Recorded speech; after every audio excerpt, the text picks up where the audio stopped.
আমাৰ ইয়াতে ধেমাজি জিলাৰ অন্তৰ্গত 6খন আমাৰ আঞ্চলিক শাখা আছে। তাৰে ভিতৰত চিলাপথাৰ আঞ্চলিক শাখাও এটা। ইয়াতে চিলাপথাৰ আঞ্চলিক শাখাই ইয়াৰ 41তম যি অধিৱেশন, এই অধিৱেশনখনি আজি একদিনীয়া কাৰ্যসূচীৰে চলাই যোৱাৰ মানে যা-যোজ কৰিছে। তাৰে আজি প্ৰথম মানে পুৱাৰ সময়ত আমাৰ যিটো এপচুৰ পতাকা, এই এপচুৰ পতাকা উত্তোলন কৰিলে এই চিলাপথাৰ শাখাৰ সভাপতিয়ে। তাতে এটা ডেলিগেটছ ইয়াতে হ'ব আলোচনা। এই অঞ্চলৰ যিখিনি গাঁও আছে, এই অঞ্চলৰ যিখিনি শিক্ষা অনুষ্ঠান আছে, কলেজ, হাইস্কুল আৰু LP স্কুলবিলাকৰ যিখিনি আমাৰ শিক্ষয়িত্ৰী, তেখেতসকলেও ইয়াতে অংশগ্ৰহণ কৰিব।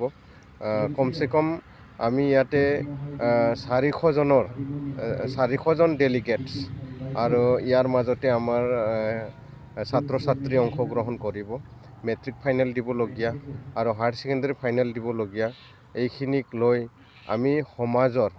আমি শিক্ষাৰ দিশত, সমাজৰ দিশত সচেতন সমাজ গঠন কৰিবলৈ আমি কি কৰিব লাগিব।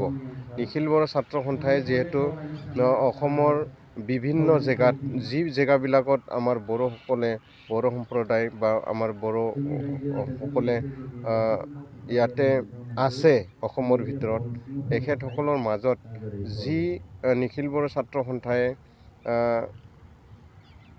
প্ৰভাৱ পেলাব পাৰিছে বা যিখিনি আমাৰ সমাজৰ মাজত যিখিনি আমি যেনেকৈ চলিলে উন্নত হৈ যাব পাৰিব, ডেভেলপ হ'বলৈ পাৰিব, ইয়াৰ বিষয়ে আজি আলোচনা হ'ব। আৰু এই আলোচনাত আমাৰ নিখিল বড়ো ছাত্ৰ সন্থাৰ কেন্দ্ৰীয় এজন সম্পাদক আমাৰ লগত অংশগ্ৰহণ কৰিব। তেখেতে আহি উপস্থিত হ'ল আৰু ময়ো ধেমাজি জিলাৰ সভাপতি হিচাপে ইয়াতে এটা টপিকৰ কাৰণে স্পীকাৰ হিচাপে মই অংশগ্ৰহণ কৰিম আৰু ই খুব ভাল এটা প্ৰগ্ৰাম হ'ব বুলি আশা কৰিছোঁ। তেনেকুৱা এলাগী হোৱা নাই।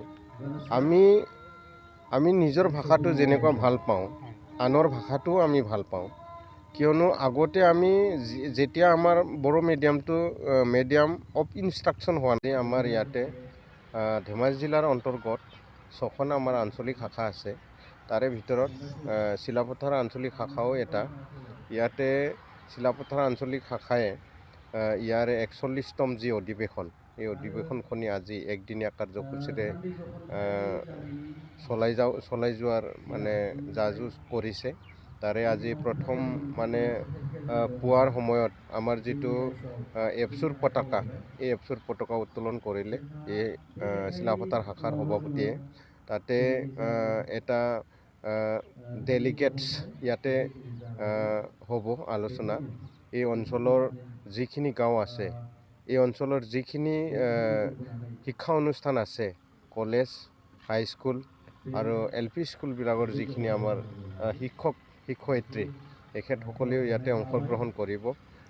কমচে কম আমি ইয়াতে 400জন ডেলিগেটছ আৰু ইয়াৰ মাজতে আমাৰ ছাত্ৰ ছাত্ৰী অংশগ্ৰহণ কৰিব। মেট্ৰিক ফাইনেল দিবলগীয়া আৰু হায়াৰ ছেকেণ্ডেৰী ফাইনেল দিবলগীয়া, এইখিনিক লৈ আমি শিক্ষাৰ দিশত, সমাজৰ দিশত সচেতন সমাজ গঠন কৰিবলৈ আমি কি কৰিব লাগিব। নিখিল বড়ো ছাত্ৰ সন্থাই যিহেতু অসমৰ বিভিন্ন জেগাত, যি জেগাবিলাকত আমাৰ বড়ো সম্প্ৰদায় বা আমাৰ বড়োসকলে ইয়াতে আছে অসমৰ ভিতৰত, তেখেতসকলৰ মাজত যি নিখিল বড়ো ছাত্ৰ সন্থাই